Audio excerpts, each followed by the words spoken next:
Le 22 mai 2018, Susanna est sur la route, avec des amis dans le centre-ville de Wiesbaden.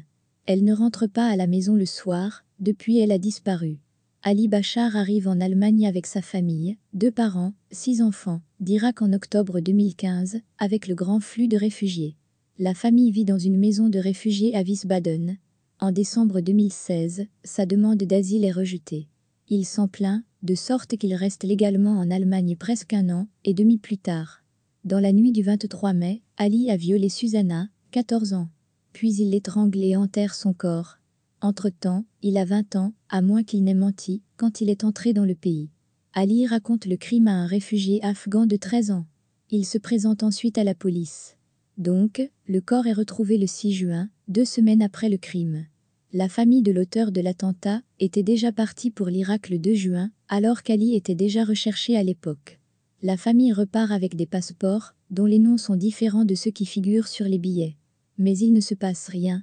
Apparemment, les parents d'Ali ne pensaient pas que le violeur et le meurtrier devaient être punis pour son crime.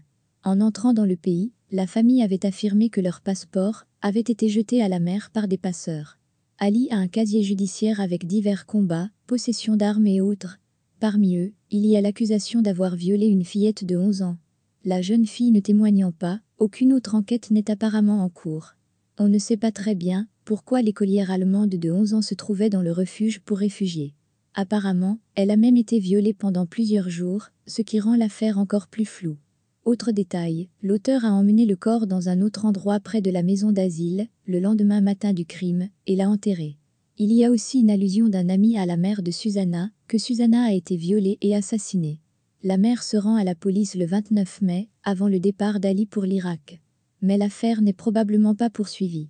Cependant, il y a aussi un WhatsApp, évidemment faux, dans lequel Susanna écrit à sa mère peu avant sa mort, qu'elle est à Paris, et que sa mère ne doit pas la chercher. La police n'exclut donc pas que Susanna se soit enfuie de chez elle. Un Turc est arrêté, parce qu'il est soupçonné d'être impliqué dans le crime, mais relâché à nouveau. La question n'est pas tout à fait claire. Le 8 juin, à 2 h du matin, Ali est arrêté dans le nord de l'Irak par les forces de sécurité kurdes. Il avoue le crime et est extradé vers l'Allemagne le lendemain. Plus tard, il s'avère qu'Ali a probablement déjà 21 ans. Si l'acte ne sert qu'à dissimuler le viol, il ne s'agit pas, à proprement parler, d'un crime d'honneur. On peut aussi lire la loi différemment. Susanna était juive, ça pourrait être un crime haineux. Ce qui suit devient connu en juillet. La jeune femme afghane de 14 ans, Mansour, a été impliqué dans l'un des premiers viols des enfants de 11 ans.